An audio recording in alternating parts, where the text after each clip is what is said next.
Perkembangan banjir khususnya di Taman Sri Muda Shah Alam, Kementerian Kesihatan buat pertama kali mewujudkan pusat operasi medan yang berupa jabatan kecemasan mini di kawasan-kawasan yang terjejas akibat banjir. Ketua Pengarah Tan Sri Dr. Nur Hisham Abdullah berkata pusat operasi yang sudah mula beroperasi sejak Isnin lalu itu mampu memberi rawatan kepada 50 pesakit sehari dengan menempatkan 10 katil.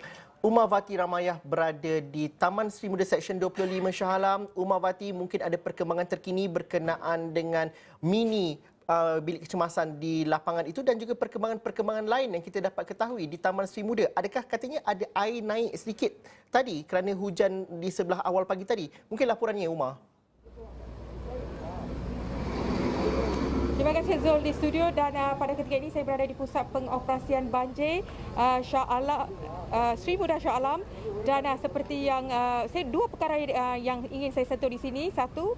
Satu melibatkan perkembangan sidang media Pengarah Kesihatan Tan Sri Dr. Nur Hisham Abdullah sebentar tadi dan juga mengenai kenaikan paras air yang dilihat meningkat semula berbanding dengan pagi tadi dan berkongsi mengenai sidang media yang diadakan oleh Ketua Pengarah Kesihatan sebentar tadi di mana seperti yang dijelaskan oleh Zul sebentar tadi sebuah pusat operasi medan yang berupa jabatan kecemasan mini sudah ditubuhkan pada Isnin lepas bagi merawat pesakit-pesakit dan juga mangsa-mangsa yang terjejas akibat banjir di kawasan ini dan apa yang dikongsikan oleh Ketua Pengarah sebentar tadi di mana 50 pesakit boleh dirawat dalam tempoh sehari di mana dia menempatkan 10 katil dan juga beliau memberitahu bahawa selepas ini bagi kes-kes kecemasan melibatkan seperti demam, kes-kes ringan yang melibatkan batuk dan sebagainya, mangsa-mangsa banjir tidak perlu ke hospital berhampiran, sebaliknya boleh terus ke pusat operasi kecemasan ini yang sudah mula beroperasi hari Isnin lepas dan dia akan beroperasi 24 jam dan bagi kepada pesakit bagi pesakit yang dijangkiti penyakit-penyakit seperti diabetes dan sebagainya juga boleh mengambil ubat di pusat operasi yang disediakan. Dan apa yang beliau kata setakat ini sudah ada 2 pusat operasi di mana pusat operasi ini tidak terletak di pusat pindaan sementara sebaliknya diletak berhampiran dengan kawasan penduduk dan pusat operasi itu bukan saja dikhaskan kepada mereka yang tinggal di pusat pindaan sementara sebaliknya untuk perkhidmatan kepada keseluruhan penduduk di kawasan ini yang agak malang untuk keluar daripada kawasan ini dan antara lain yang disebut beliau adalah kapasiti pegawai perubatan dan juga jururawat akan diletakkan bergantung dengan kapasiti penduduk di sekitar ini dan beliau juga memberi jaminan bahawa 3 lagi pusat operasi akan dibuka di kawasan di Lembah Kelang dan bagaimanapun ketika ditanya sama ada pusat operasi yang sama akan dibuka di kawasan di luar Lembah Kelang, apa yang beliau jelaskan seperti kawasan-kawasan kebarangkalian selalu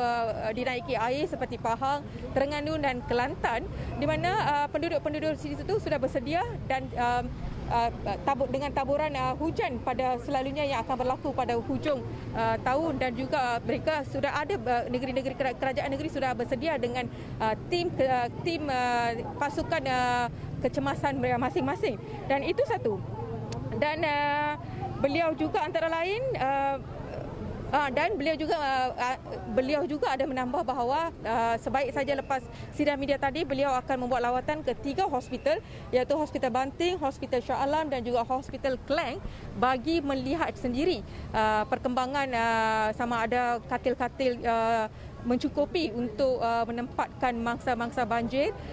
Ini 3 hospital ini adalah 3 hospital yang berada berdekatan dengan kawasan terjejas akibat banjir dan untuk perkongsian dan di belakang saya ini juga Zul boleh nampak ada medical booth di mana saya boleh bawa Zul untuk berjalan dan di sini bersama-sama saya adalah Dr. Arivanandan. Dr. Arivindra, halo. Dr. Arivindra ya bersama kita dan apa antara perkhidmatan yang doktor bagi di sini, apa sebenarnya yang dibuat di medical camp? Hai, selamat petang. Sebenarnya kita semua adalah kumpulan doktor-doktor yang berkhidmat secara individu dan ingin menolong pesakit-pesakit yang datang daripada zon-zon banjir lah. sebenarnya mereka mempunyai banyak keperluan dan kita just nak tolong memenuhi apa yang kehendak mereka. Kehendak mereka memang perubatan dan juga perubatan luka-luka dan perkhidmatan emergency yang dapat kita detect lah dari sini. Okey, selain daripada ubatan di sini yang disediakan, apa antara perkhidmatan lain yang disediakan Dr. Arindra Kamalanathan? Mungkin doktor boleh tunjukkan sedikit Boleh. Sebenarnya ini kaunter untuk memberi ubat-ubatan yang untuk orang dewasa dan juga kanak-kanak. Kita ada perkhidmatan untuk asma juga, pam untuk asma, dan kita ada perkhidmatan untuk beri antibiotik.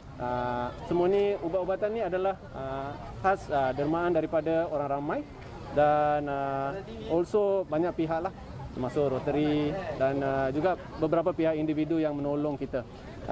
Juga kita ada banyak tempat untuk bagi ubat. Ini kaunter pemberian ubat. Dan kalau kita ke hadapan sana, kita boleh tunjukkan sedikit? boleh. Yang ini adalah zon rawatan luka untuk pesakit yang datang daripada zon banjir. Kesian mereka kerana mereka terpaksa jalan tempoh jauh dalam keadaan yang kotor, berair dan ada yang terjatuh dan terlanggar banyak bahan logam di dalam zon banjir. So bila mereka keluar, mereka datang sini minta bantuan kita untuk tolong memberi rawatan asas dan kita memberi mereka ubat termasuk injection lah yang diperlukan. Ya. Mungkin Izwan boleh zoomkan sedikit apa antara perkhidmatan yang sedang diberi? Dan doktor mungkin boleh menjelaskan mengenai waktu operasi booth ini. Sebenarnya waktu operasi kita tidak tutup semenjak 5 hari lalu daripada awal waktu banjir yang melanda.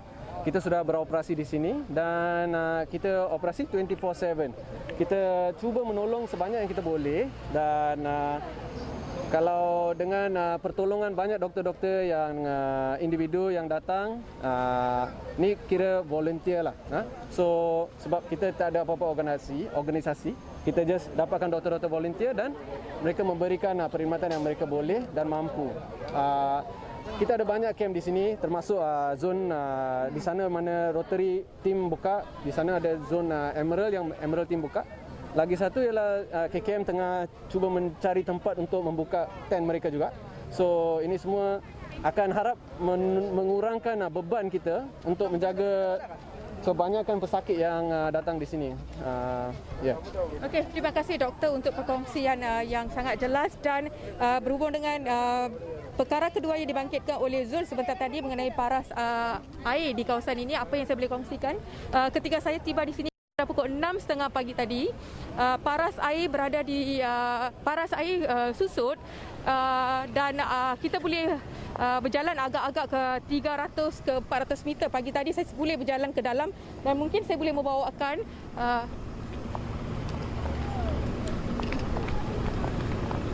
dan sebelum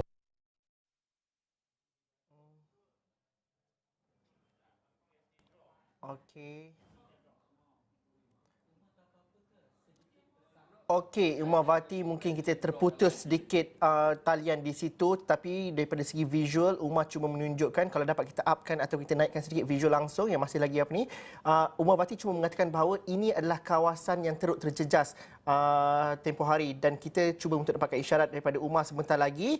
Sekiranya dapat, Umar Wati akan bawakan perincian mengenai paras air semasa di Seri Muda. Umar Wati sebentar tadi membawakan cerita mengenai mini hospital atau mini bilik kecemasan di kawasan banjir khususnya di Seri Muda, penerangan yang cukup hebat sekali oleh doktor yang bertugas di sana.